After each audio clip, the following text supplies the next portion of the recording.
Hey YouTube, we're back. Sorry about that. I was just trying to get everything set up and running properly. We're gonna get back into this now. Just FYI, you don't have to worry too much about any of the walkthrough or any of the trophy walkthrough parts for this. Um, we should already have everything done up till this point, and uh, the next time we end up having to do anything for it should be when we get to Golden Saucer. I'm just gonna open up my links here again. Probably should have done this earlier, but where is it? Sorry, my phone's a little wonky right now too, so it's causing some issues with getting my links up and running properly, and yeah, it's kind of annoying me. Hold on one second here. We're going to get this brightness up a bit as well.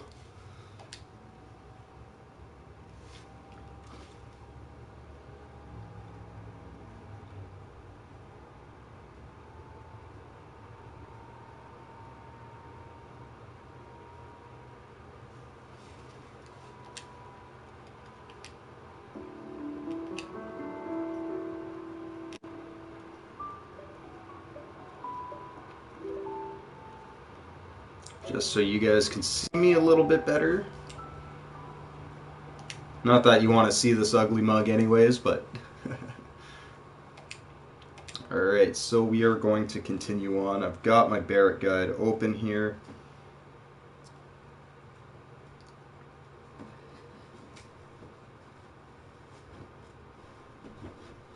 Okay.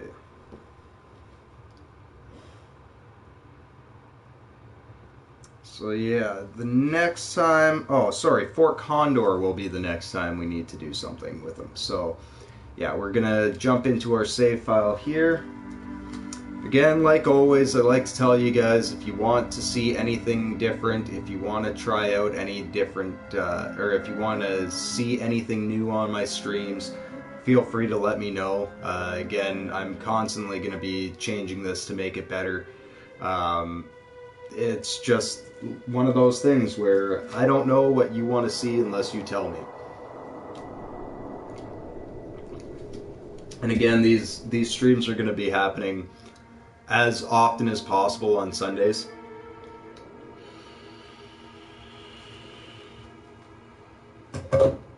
Gonna try to keep it going as much as possible on every Sunday.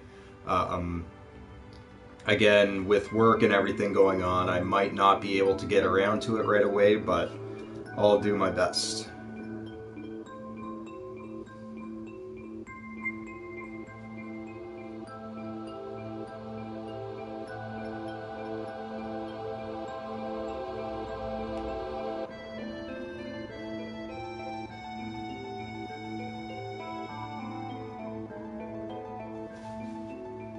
Alright, so when we enter the Mithril Cave, the first thing you want to do is come down here over to the right hand side.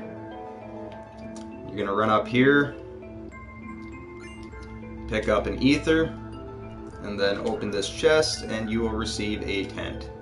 Always good to have tents, they do help out a lot. And then you're going to run over here and jump up that vine.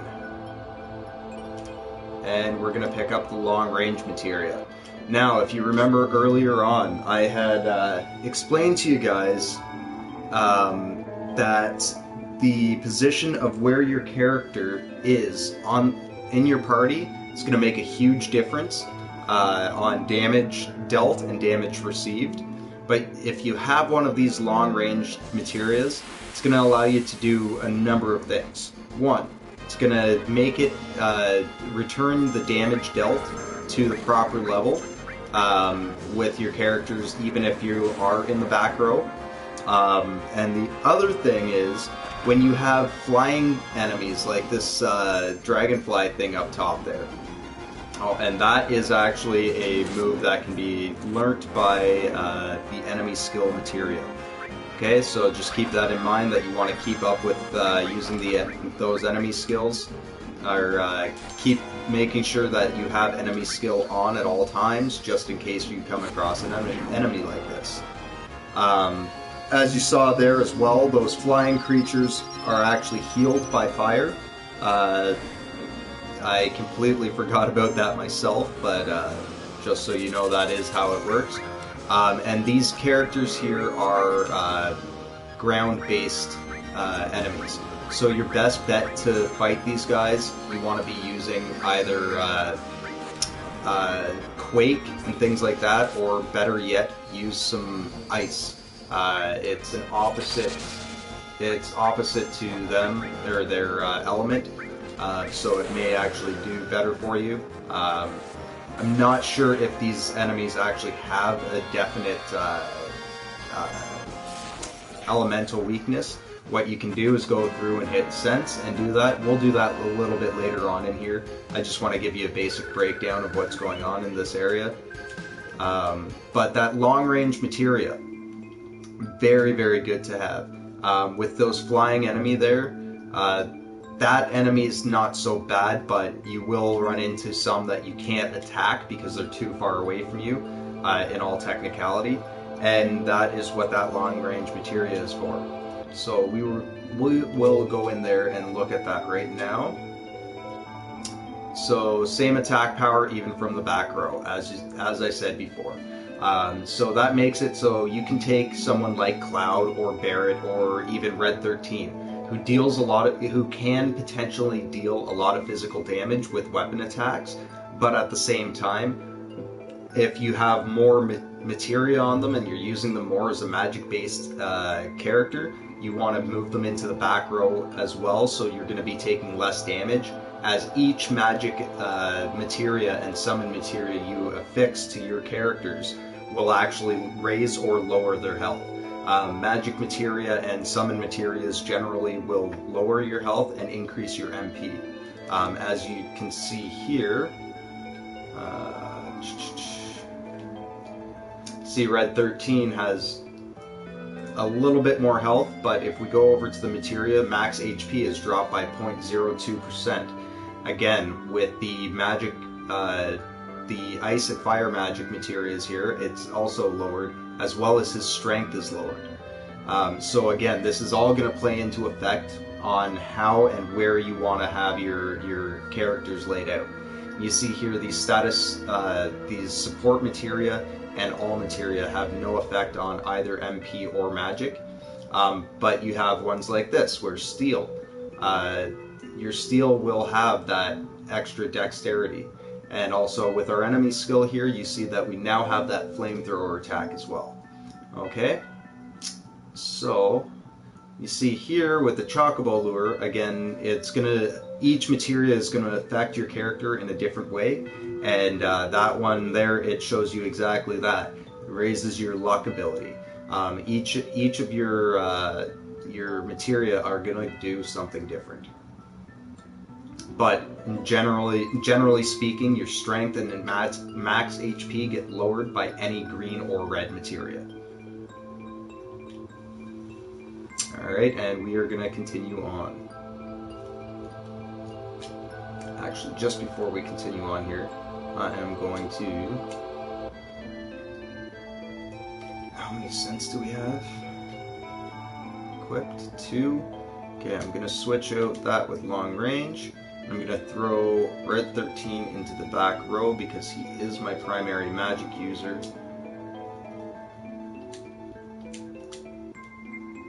Okay, and then also what we're going to do here is we're going to take this Restore,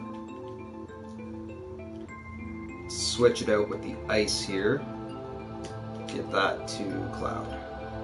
Okay, so now because I use Red 13 so often as my magic user when I'm using him in a party of 3, with another high damage character, what I did here is I switched over the magic, or the cure ability over to Red 13. Since he's in the back row, he's going to be taking less damage, which means there's a higher chance that he's going to stay alive throughout battles. higher chance than either Cloud or Barret will have, as they have lower health and they're in the front row. With that long range ability, I can still use Sled Fang, and it's not going to be affected by what row he's in. I can also still use his physical attacks when I don't feel like using magic. If his MP is low, that allows for better usage of it. Now, when I switched it over, I made sure I affixed it to the all materia.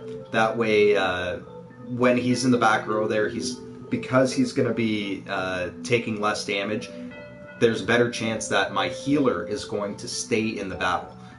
Very good technique to use for later on battles. Once you get up to probably the second disc area of the game, you're going to start noticing that very quickly, that you want to have your characters laid out in the right rows, just for that very reason. Okay, so do keep that in mind.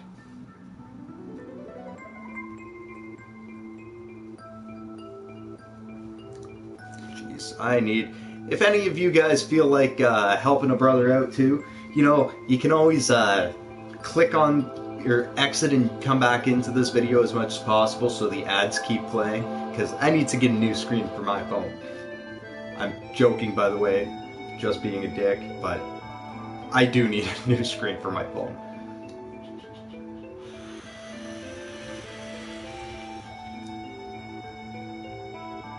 And no, I didn't crack it like most people do. I do scrap removal for various companies around around my area, Oakville, Burlington area in Ontario. The problem is, when I was doing one of my moves, it was a bit of a rainy day, and I had a washing machine coming out of a restaurant that they were using for rags. And it was filled with water, not much, but enough that it submerged half my phone in it. And me being the amazing person I am, I went and fixed my phone, stripped it down, cleaned it all out, got all this dried up soap and stuff out of it.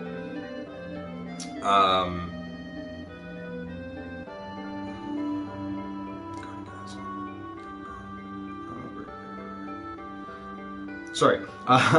Yeah, so I did that and ripped it apart. The phone started working great again, and now my screen does stuff like this. I don't know if you can see that there. No, I guess not, but it basically, it takes the main screen and goes like this with a copy of the main screen. Oh, see, you can see it a little bit down there. Just a little bit. Anyways, yeah, so word to the wise, don't be throwing your phones into soapy water. Okay, so we're going to continue down here. We're still quite close to the entrance. Ooh, these guys are fun.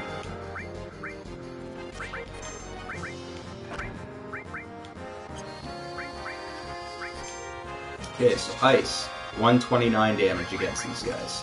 We're going to throw a sense on them just to give you an idea of what's going on. 125 with fire.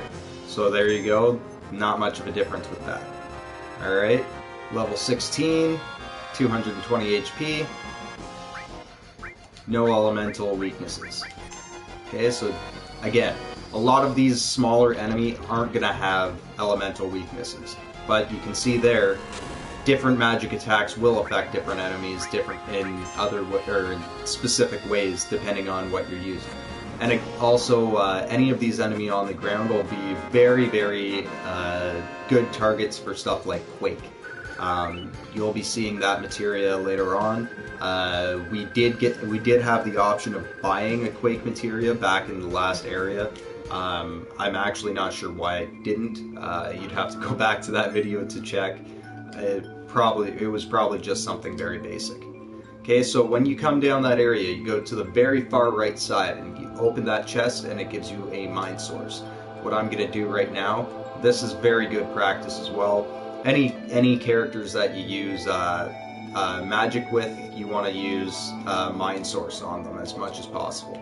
Okay, so this is going to bring up your spirit, which in turn brings up your health, or not your health, your magic usability. Okay, and then we're going to go down that center section there. speed this up a little bit.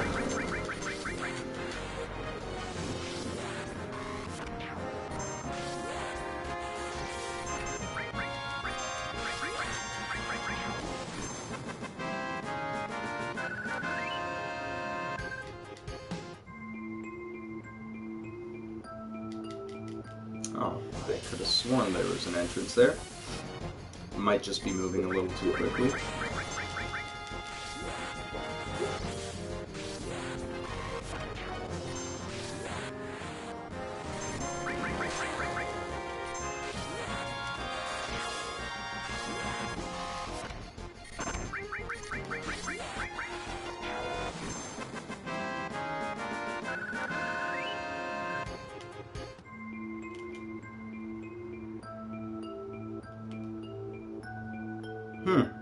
I guess not. Alright, so we're going to go right back up to this section here. Now you can either come up this way here and jump back down there if you want to exit that way.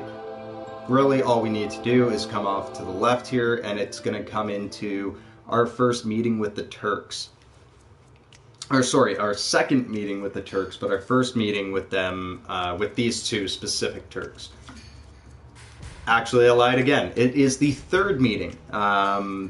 In all technicality. The first meeting would have been meeting Singh on the helicopter, or when he comes in on the helicopter. The second meeting, or sorry, the first meeting would be Reno, first time we meet Reno, and then the second meeting would be meeting Singh while he's riding the helicopter. Okay, this is now Reno's partner Rude and Elena, I believe it is.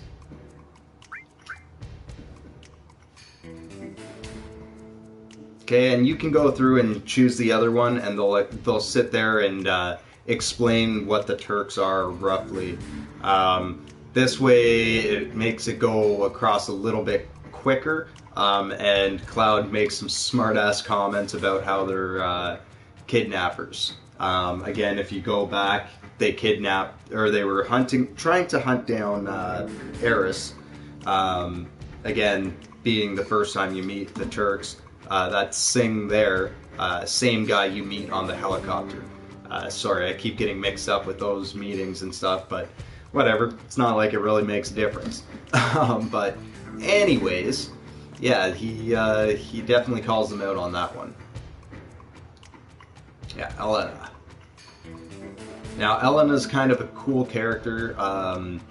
If you have seen the Final Fantasy VII movie, she becomes one of my more liked characters because she kind of, you don't see her very much in the movie, but you do see her at a couple times, and she has some pretty cool line choices.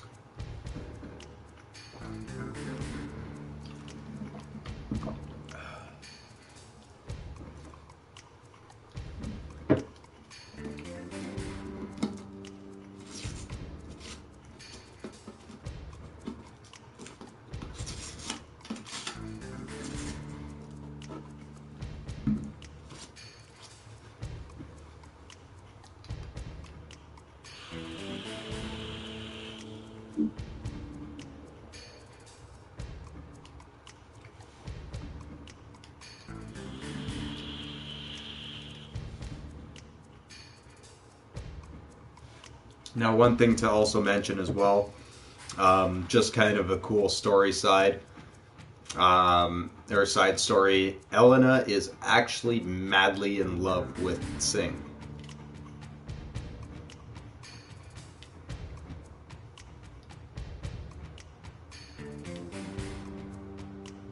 Also, any of you guys, if you want to, you can feel free to correct me on any of my pronunciations of these names. Obviously, I don't speak Japanese, so some of the names are going to be pronounced slightly wrong. The ones that are actually phonetically written Japanese names, like Singh. But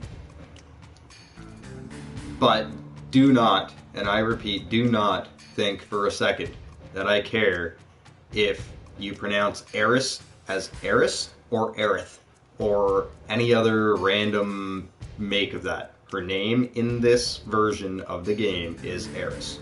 Okay? We'll just leave it at that.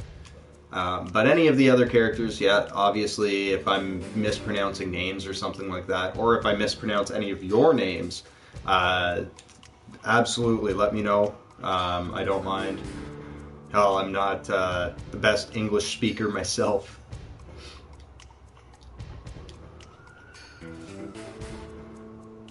Even though English is my first language, I still screw up a lot.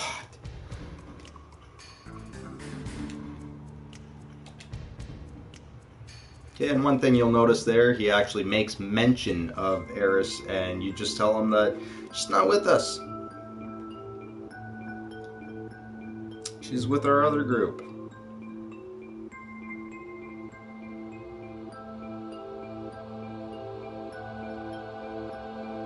Okay, and another thing I'm gonna note here for you guys is coming up, we're gonna have the ability to run around the world map a little bit. What I will suggest is if you know how to get Yuffie already, do not get her until after you go to Golden Saucer. I mean, if you really want to, you can. It's not going to affect it overly too much, but it does allow you to have her as one of the selections for that Golden Saucer date night. I mean, again, you can feel free to do that if you so choose, but it's going to make it a hell of a lot easier if you don't even bother picking her up yet. It's just common sense. Having less choices, or giving them less choices, makes it easier to get the choice you want. Also, if you do get Yuffie, do not, and I repeat, do not go into Wutai and start that side storyline. If you do that before the date night, you are going to screw it up. You will not be able to get Barrett as your date.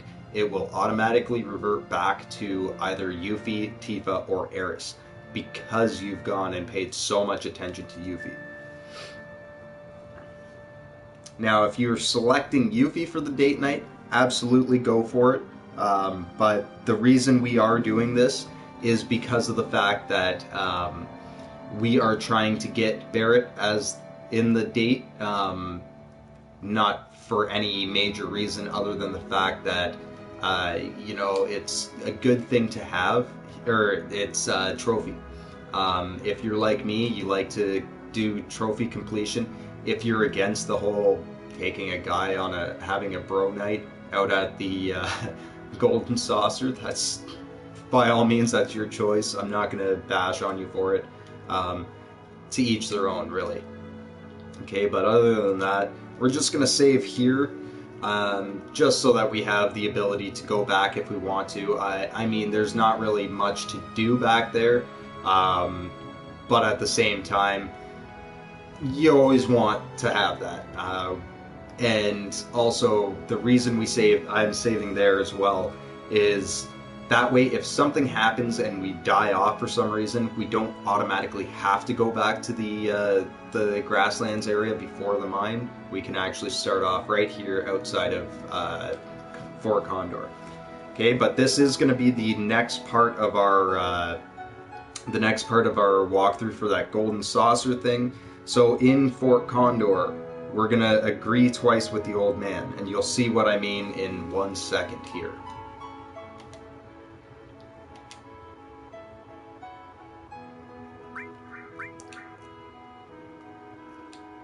Okay, so you want to tell them that we're going to help them. This is going to open up a little bit of a side quest here, and it's actually kind of fun if you've ever done this one before. I personally enjoy it. It's like one of those tower defender games. I guess they're somewhat big in Japan as well. Either way, I'm a gamer. I love tower defense. It's a great way to kill time. Especially if you're at work and you're trying to hide things, because you can pause it and go back to it. I used to do that a lot when I was working telemarketing, actually. Great way to pass time, in my opinion. But this is the old man that we're gonna go talk to. Okay, so we're gonna talk to this guy. Never thought anybody would come up here. And he notices how Cloud's eyes are different. That is indicative of Soldier First Class.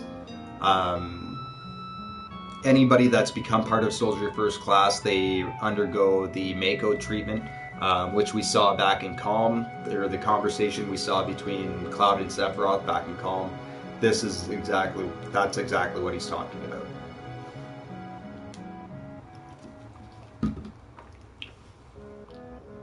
Okay, and now we're going into the part where we need to pay attention here.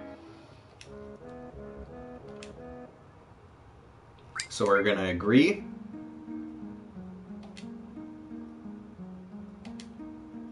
And there's also a second reason why we want to be doing this side quest as well.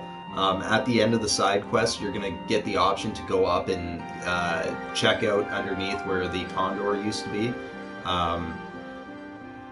The Condor is actually... it's very odd because the Condor in this kind of acts like a phoenix, not a condor. So my thoughts on it is that it seems there's some type of special materia in the reactor above us. That is our phoenix materia. That is the other reason why we want to come up here. Because regardless of what happens here, you're going to get to see how the phoenix materia is technically made and why the Condor is able to be considered a phoenix in itself.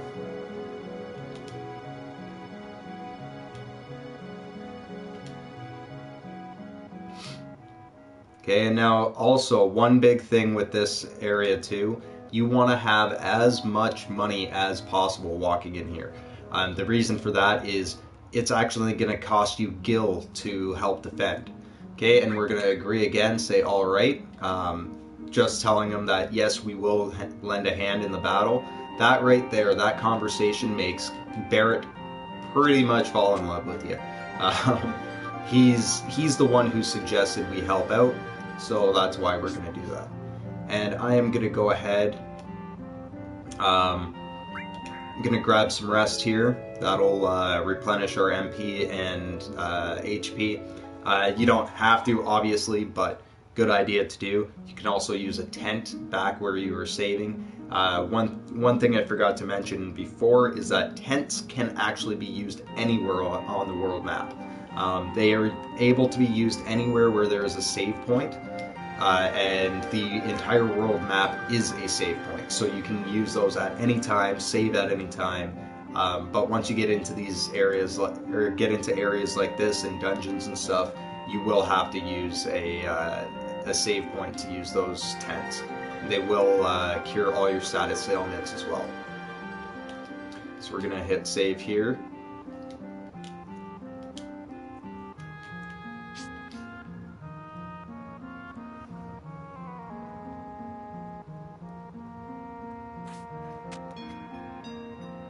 And soon enough, we're actually going to be taking a trip over to the other continent, which is where Golden Saucer is. So we are getting fairly close. Okay, so we can come up go up that ladder there. That opens up the store here. Item store is on the left. The weapon store is on the right. I'm going to buy a tranquilizer. And I highly suggest you do that right now. You need to have at least one tranquilizer in your party when you go off to the next area, which is Junin Port. We're going to be taking a boat across, and if you have Yuffie in your party, like if you've gone and got Yuffie, it's going to be a way to actually increase your affinity with Barrett as well. Again, you don't have to go after Yuffie yet, but if you do... Oh, sorry. Mistake.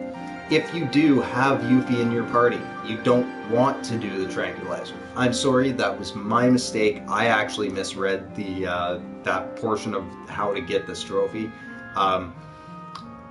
If you don't have Yuffie in your party, it doesn't matter. So this is why I was able to screw that one up, because when I've done my run-throughs, I generally, like, when I'm trying to get Barrett on that date, which there really isn't a point to doing it, other than the fact that I wanted to try it on one of my playthroughs. Like I said, I've played through this game about 20 times, so that's a big thing. Trying out all the different date nights and seeing the different conversations that happen. Okay, but now that we're in here anyways, we might as well grab that, or we might as well, maximize our abilities. Okay, and now another thing you can do is you can sell off one of these if you want. My suggestion, don't bother selling it off yet. The only reason I'm saying that is because if you look at this materia, you notice how it only has 2 stars on it. Those stars are your actual, are actually your levels for the materia. Now, when you master your materia, you'll see up top there how it says price through AP, price for master. The reason for this is, as you can see there, 263 AP on this materia right now. That means that you are getting paid a gil per AP on your materia. Now, if you max out your AP, so you get to your 2nd star level, or you get all the stars on a materia, it gives you a master materia. So it means that you can use it as many times as you want instead of having a set amount of times you can use them on things like the all materia. But also it'll spawn a new one, so basically that's how they multiply materia in this. You can sit there and level up your materia and it'll do that. But also, you'll see up there, you get 70,000 gil for 1 mastered sense, and it only takes 40,000 AP to get it up to that level. All you do to get it up to that level is have the materia equipped to one of your characters while you're going through battles. Okay? The same goes for this materia here. Your cover materia, as long as you have it equipped to a character, it will do that. Each level, your cover percentage will go up, and the vitality you get from having it equipped will increase as well. Okay, and that's also one thing you might want to know. But I am going to hold off on selling these. I mean, I told you get as much gil as possible. Personally, I don't think I will need much more than what I have right now, just because I've played through this a couple times. But if you do want to sell them off, feel free. I am going to go back in here and sell some items, though. Peacemaker, again, you want to keep that around. It's a good hefty price, but at the same time you want that for one of your characters coming up. Okay, so what will we sell today? I am going to sell, just put that, we're going to sell, I'm going to sell 3 ether. I don't suggest selling ether off because they are hard to come by sometimes, but at the same time, no, I did not want to talk to you. Go away. Having that extra money is nice. Again, I don't think I'm going to need it 100%, but just in case, it's always alright to have. And that way I also don't have to sell off my materia.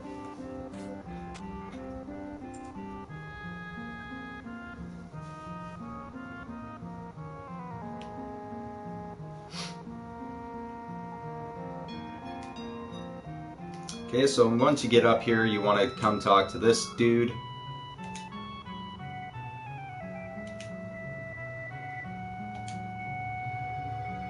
And we will enter into, you see, right there. We need 400 gil to hire 1 soldier. So if we hire 20 soldiers, we need 8,000 gil. Okay, so that right there tells you exactly you're going to need a lot of money.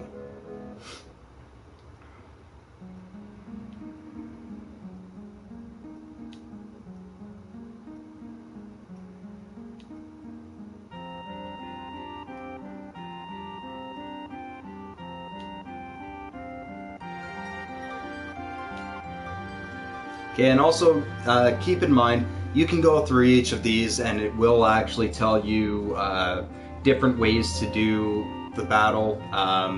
Keep in mind each of these enemies and what you're going to come across, because it will tell you exactly what you want to be using for weapons against them.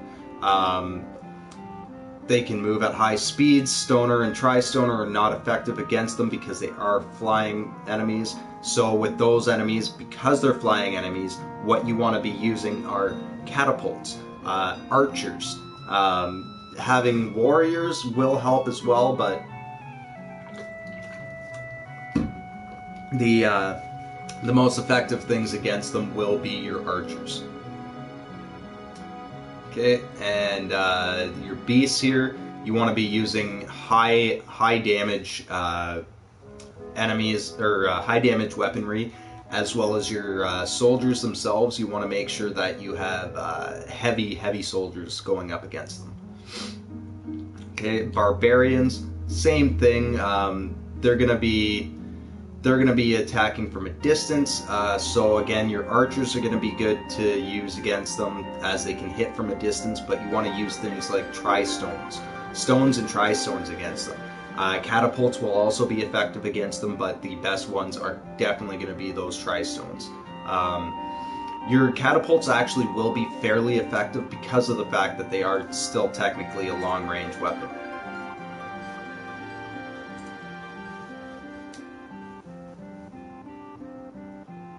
Okay, and commanders. Those guys there, your commanders, are the big bosses you are going to fight. Those ones you want to basically throw everything at them.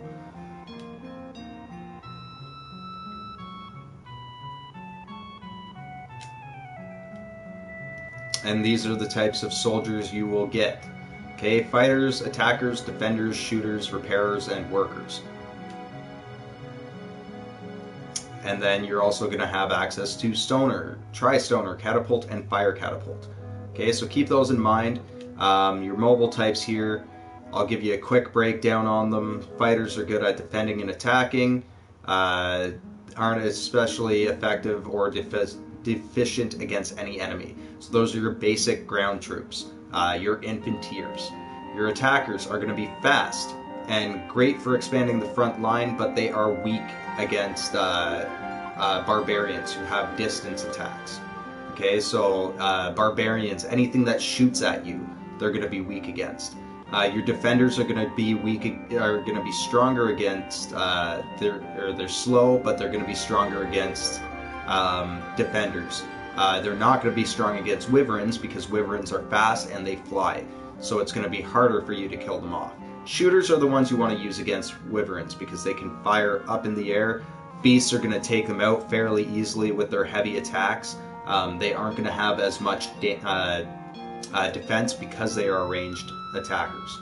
Okay, your repairers, they're going to do, they don't do much damage, but they repair your allied units, and your workers will set mines. Okay, your repairers are going to be able to repair your catapults and stone throwers or tri-stones as well. Alright,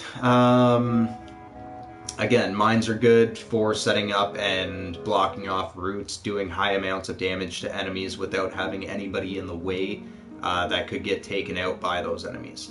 Okay, and your immobile types, they're pretty straightforward. A stoner rolls a stone down the hill, does a lot of damage to ground enemies. Tri-stoners, same thing, but it fires off 3 boulders at the same time in a wider range. Does a lot more damage to ground enemies. You will be able to use them later on, you just can't use them in this specific fight. Fire catapults fire bombs that do heavy damage and will actually affect flying enemy as well. The wyvern, a catapult straight forward fires a frickin' rock. Okay. So now we are going to continue on to funding. We have 1,500 gil right now. We need 3,000 for each battle. It's a good thing I went and got money because we got that 3,000 gil. But I am going to go back and get more money because 5,000 gil is going to make it a hell of a lot easier to win these fights. So we'll have 20,000 gil in total. It'll give us more than enough.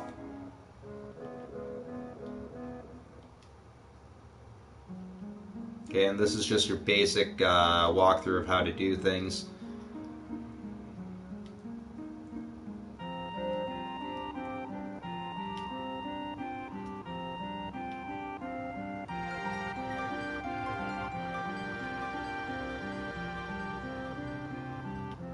Okay, and your soldiers that you throw on there will also tell you various things about what enemy are coming at them. If you can't see them on the screen, that's generally when they're going to report to you.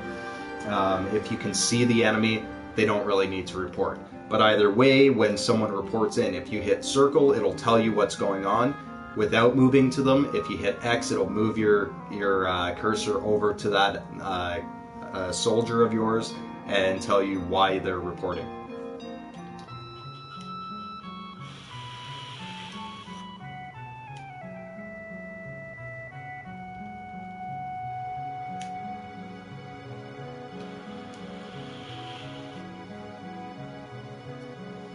Okay, and I'm going to contribute some gil right now too.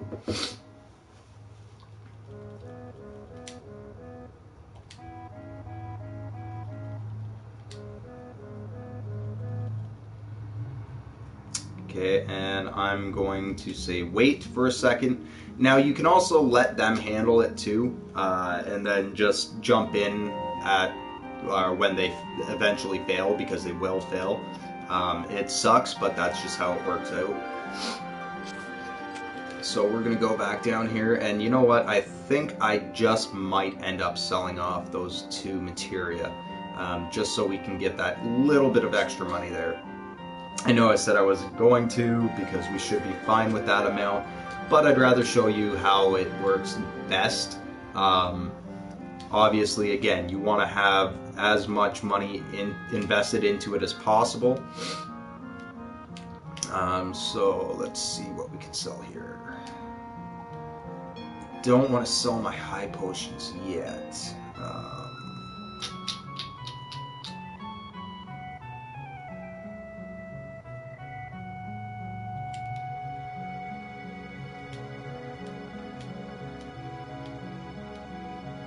Yeah, selling elixirs does nothing for you, so don't even bother with that. I'm going to sell off 3 of these. I don't really use the ether too often, so it's not a big deal to me if we do that. But we have another 3,000. God damn. I hate how they have that guy laid out there. It always screws me up every time I come into this area. So yeah, do keep that in mind. That guy's really close to the ladder, so if you do start getting stuck, just try to shift yourself over just dead center to it, and you should be alright. But we're going to go back up to this dude.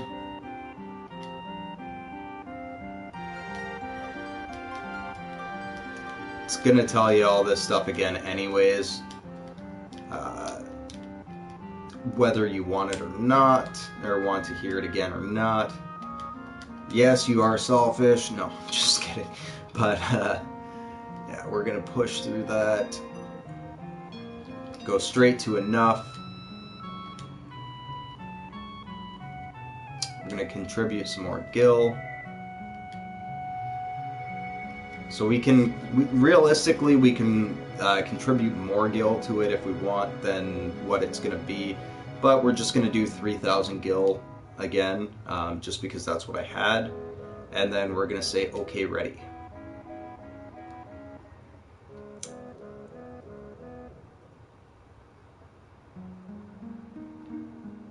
What? I just gave you 6,000 gil.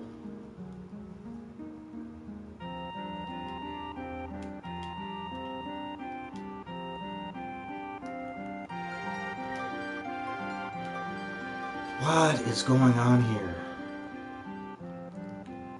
Okay, so apparently he wants 10,000 gil minimum. I'm not sure why. I literally just gave the guy fucking 6,000 gil and he's saying give me a minimum of 4. That's very odd. So, one of the good things is the size of this map isn't, or this area isn't too big, so you can run outside and get into a few battles real quick. Of course, we're going to have to turn off no encounter. But that is one trick to it. We can always come out here and do that. One thing I also wanted to show you here is what we're looking at for the map. Okay, there's some cool little areas around here. We're obviously not going to go too insane with it, but okay, so we're going to use that there. Forgot I had battle boost on, but that's alright. So we've got a wind enemy here. Okay, so it's not flying, but it is using wind damage.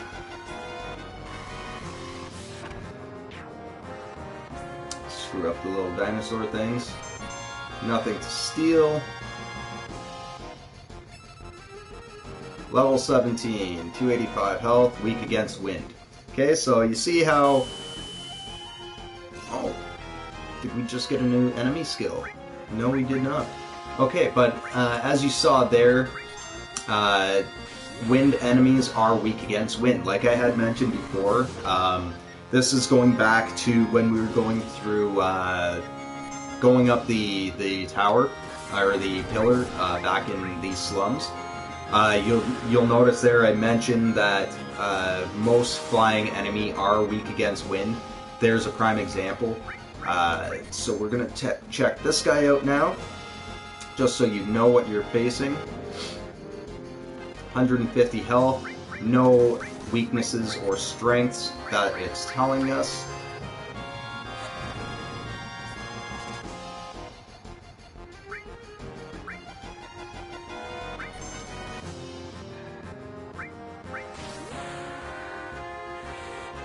Neo-Sufra.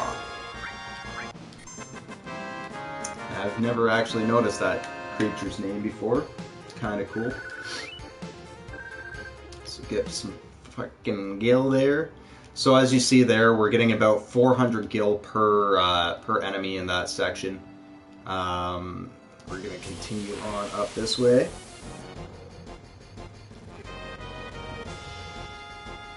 Okay, and we've got a new enemy there, so we're gonna throw a scent on them. This is another one of the enemies you'll find in the area. Formula, 240 health, weak against wind.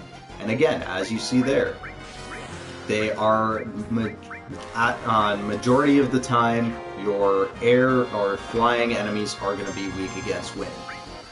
It's just basic logic.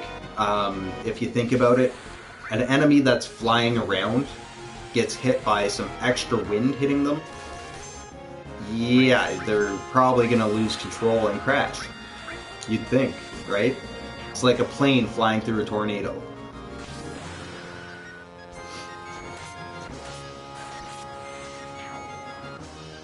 Oh no, where's my thing?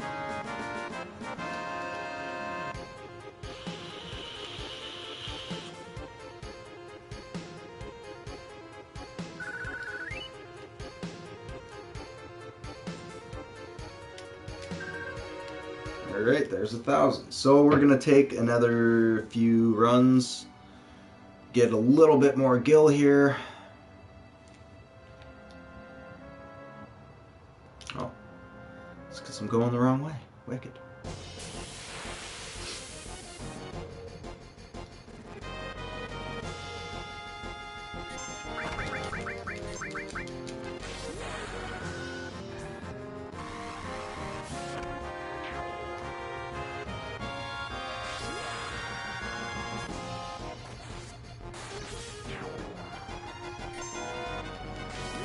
Oh yeah, so they want 2,500 gil, so 25,000 gil for those battles. And these battles in Fort Condor are not time specific. They are not part of the official storyline. They are a side quest, so you can go back later on and go and do this. You can do the battles or Fort Condor whenever you want. It's pretty straightforward, and you'll notice very quickly that you can do it that way. All right, but what I wanted to show you up here is where Junin is. Okay, this is going to be the next area we're going into after we're done this Fort Condor stuff. Again, you can skip the Fort Condor stuff, which is why I'm showing you where this is now. But our next walkthrough is going to cover the actual Fort Condor battle. And then we are going to be looking at Junin as well. Again, because we've gone so far, there's Junin there. We'll show you on the map here. The lower area down in that direction, where the arrow's pointing out to, that is Fort Condor there. That's where we just were. Okay, and then this is Junin up here. Alright, so that's the next area we're going to be going to. So if you do want to skip over Fort Condor right now, that is the best way to do it. You can do that at any given time, but I'm going back to Fort Condor, so we're just going to try to get a little bit more money here. Again, we need to come up with another 4,000 gil, shitty as it is. So we're going to continue on killing off some random enemy here. Maybe we can speed it up for you guys.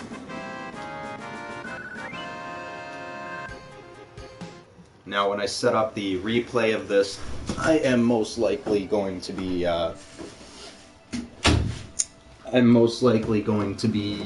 making it a little bit shorter. I'll cut out a lot of this running around, getting more gil and whatnot, or might just speed it up a bit.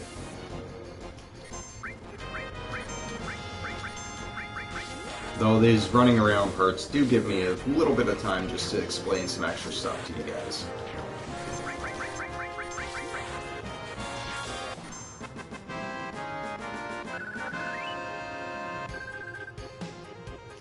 Okay, so we're about halfway there now. Oh, back attack. Now, as I told you guys before, there's a very good... What the hell just happened there? I threw a gash over him. Oops. But yeah, try to make this go as fast as possible.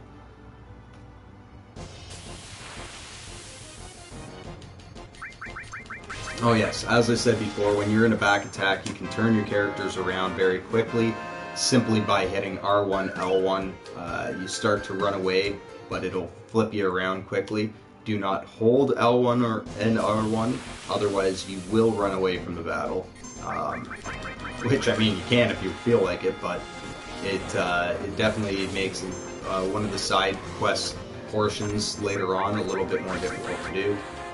Because you have to get something from a guy in a cave, and yeah, just easier if you just do it this way.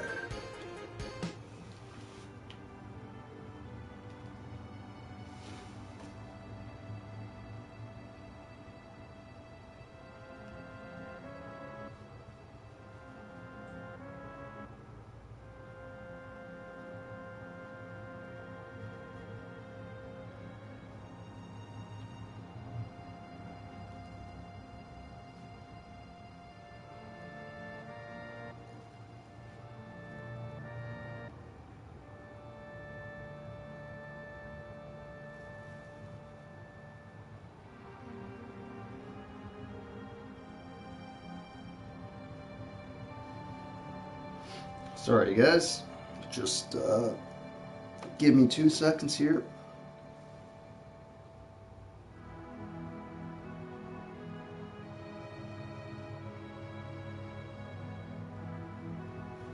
Yeah, so the next part of our trophy walkthrough is gonna be in Junin, once we get onto the ship.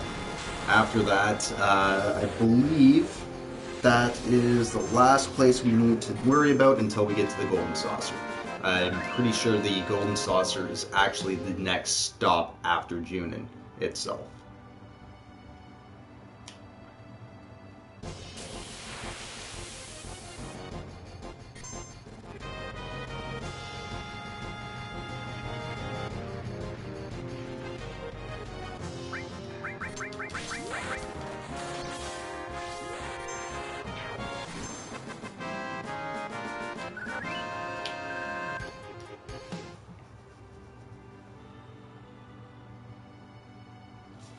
I also thought there was another area that we were going to have some, but damn, we're one battle shy.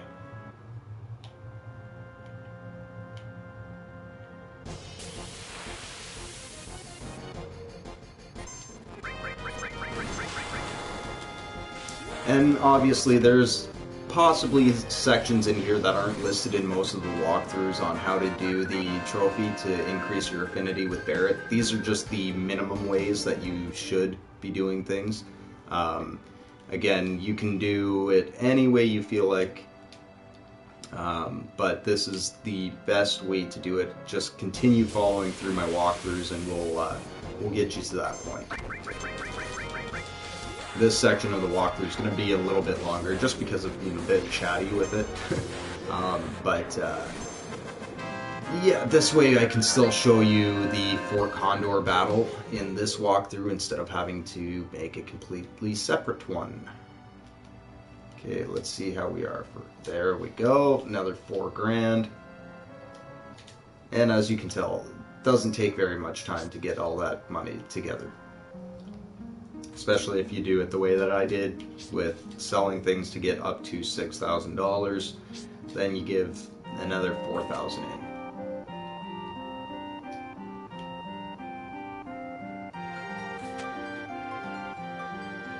Okay, so if you go over to the window, you can take a look. You see the giant egg there with the condor sitting there waiting.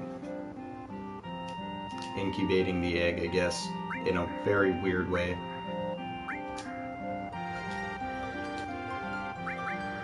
Okay, so we're going to do 3,000 and 1,000. There you go, 2,500. Nothing right now. Okay, ready.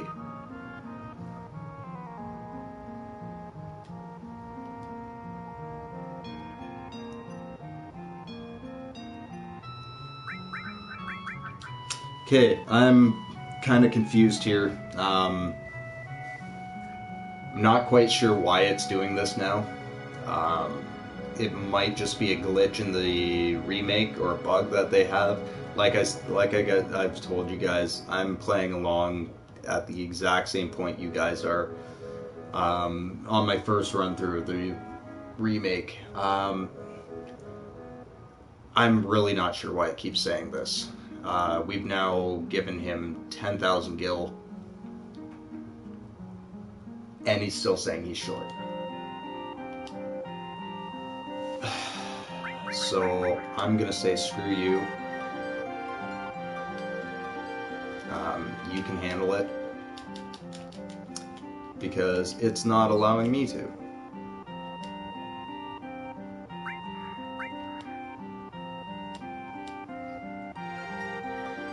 So I'm gonna go save. We're gonna end this portion of the walkthrough here. I'm actually gonna save over a separate file, just so we can go back and see if it's maybe just a bug, or if it's yeah, just retarded. Let's move on. We're gonna save. So if I do figure it out, I will be right back with another live stream. This is actually making me kind of annoyed.